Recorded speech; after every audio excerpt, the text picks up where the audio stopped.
Google is searching for more revenue by making your kids customers. More on that in just a minute. But first up in tonight's Biz Blitz, Home Depot blowing away estimates, reporting a 6% jump in same-store sales ago. This a day after home builder confidence hit a 7-month high. So did Home Depot just give homeowners a reason to be confident? And all of us, Mark, do you feel more confident? No, not yet.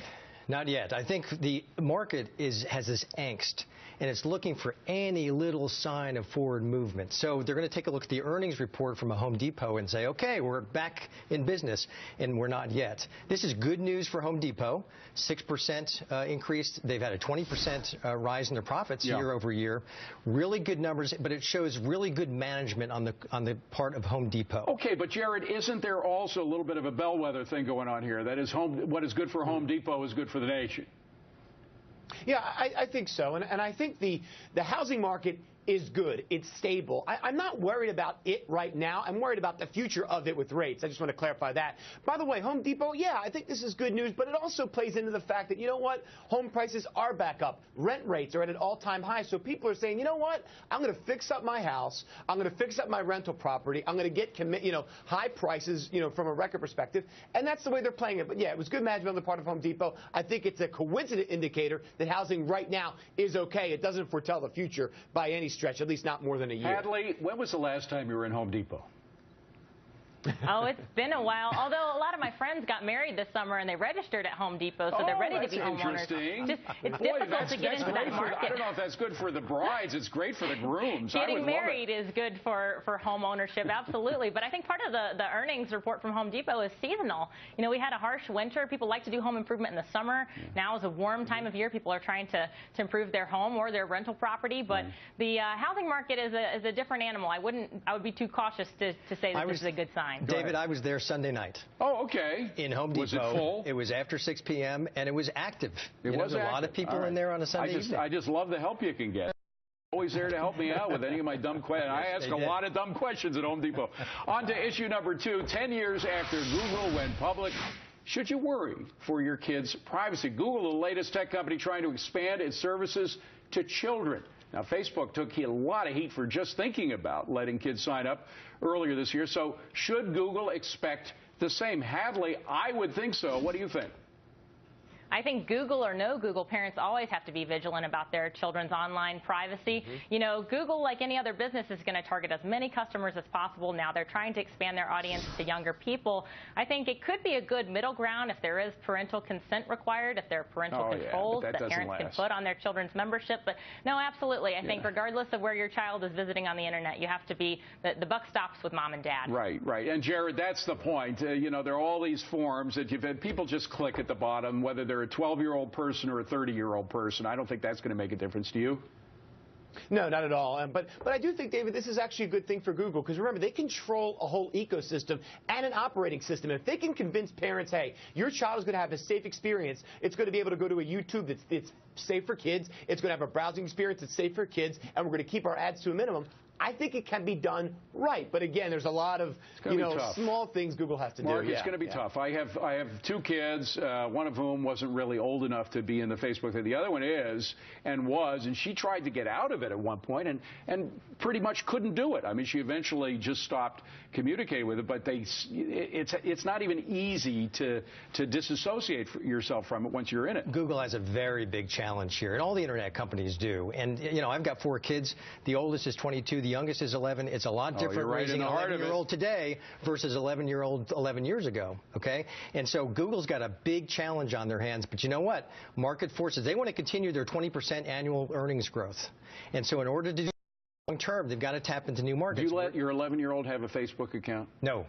Absolutely. Okay. What would be the age cutoff for you? At what age would you allow them to have What's funny is it was 16, but with new Instagram and new apps, it keeps sliding down. So probably 14, 15, 16 Hadley, years how old. about you? Would you put an age limit on one of your kids having a Facebook account? I would, absolutely. My parents were very strict with me growing up. The big thing when I was a teenager was AOL Instant Messenger. My parents were concerned not just for my privacy, but also for the use of my time. Kids should be also playing off of computers, playing outside, enjoying communicating with people face to face, not just on the internet. Doing things. But the apps are ubiquitous now. The apps are ubiquitous. Yeah. It's very difficult parenting today and being able to limit their access. Well, Jared, I remember when telephones came into being, and my parents, no, I don't remember that. You were actually going along with it. Nobody protested. You and Marconi were hanging out. All right, we better move on. I'm embarrassing myself here. Issue number 3, Atlantic City closing 3 casinos, and New Jersey's answer is another casino. Plans being unveiled today for a new Las Vegas-style casino in the New York, New Jersey area. Jared, are casino owners defying the markets? I would think 3 strikes and you're out. No, this is totally different. And I remember when casinos came around. In fact, my family had a small property in Atlantic City, 1976. By the way, when it was legalized in AC, the only other place you can go was Nevada. Now, today, we've got many states, many cities that offer gambling. The New York metropolitan area was a big business center for Atlantic City. But now that they can put a casino up in North Jersey, it makes all the sense in the world. You got 9 million people across the way. I think it's brilliant. And I think Hadley, the elephant in the room that we haven't even mentioned yet is online gambling. I mean, you didn't have with online gambling, you don't have to leave your house or your hotel room. You can check in a nice hotel room in Manhattan and gamble. That's right. Hopefully, the builders of this new casino in the New York area have some smart analysts on the case trying to figure out if the demand for gambling has changed or if it's really just a commuting problem, that if they can get closer to the city, maybe that will increase demand for the casinos they have to offer. They're going to have shopping centers and hotels next door. So, maybe it is a location thing, but I think online gambling definitely presents a challenge in terms of competition. This is completely about market competition. New Jersey, at this point, better build casinos in the Meadowlands and Jersey City, or else they're going to be left out. Revenues to Atlantic City have dropped by 50% since 2006. But Mark, do they want to be building more casinos when you're having these white elephants go out of business in Atlantic City? If you build it, they will come. They have to. They have no choice. But they haven't in Atlantic City. But they built a $2 billion white elephant that's sitting there right now. Right, and they're going to have to write that off because that's 3 hours away. Exactly, Jared. That's 3 hours away. They need to be near the casinos in Yonkers and the Poconos and elsewhere, or else they're going to be left out. They're going to lose more revenues. New Jersey has got to build casinos in the New York metropolitan area. But Hadley, I have to say, I just don't see it. One, I think if we are going to see the ubiquitous casino, every community in America allowing gambling to go on, we're going to see one right in Manhattan. You won't have to even go to the Meadowlands. You'll just have one here. It's going to be easy to convert. And then the more you have something, the less each one is worth. So I think eventually, if they're completely legal, maybe people are going to lose an appetite for gambling. Am I wrong? Well, I sort of hope so. I understand it's a form of entertainment for some folks, but again, I think go outside, find some other use of your time, more productive use of your time. But, when you deregulate any market and you take restrictions off of where a market can operate, you're going to see more competition, and that lowers prices and gives consumers more options. But in the future, I just don't see how the online competition with brick and mortar, it's across industries. Jared, what about the old idea that when you make it legal, some of the thrill is gone? I don't buy that, by the way, with marijuana and heroin and the other drugs, but I do with regard to gambling. There's something, when it's slightly illegal, it makes it a little more exciting. You take away that excitement and it's less fun. You're right. There is an element to that. Remember, David, back in the day, Las Vegas was a completely different place. 30 years ago, it was where the mob hung out. It was where kids didn't go. Las Vegas became Disneyland, and I think that's where Atlantic City failed.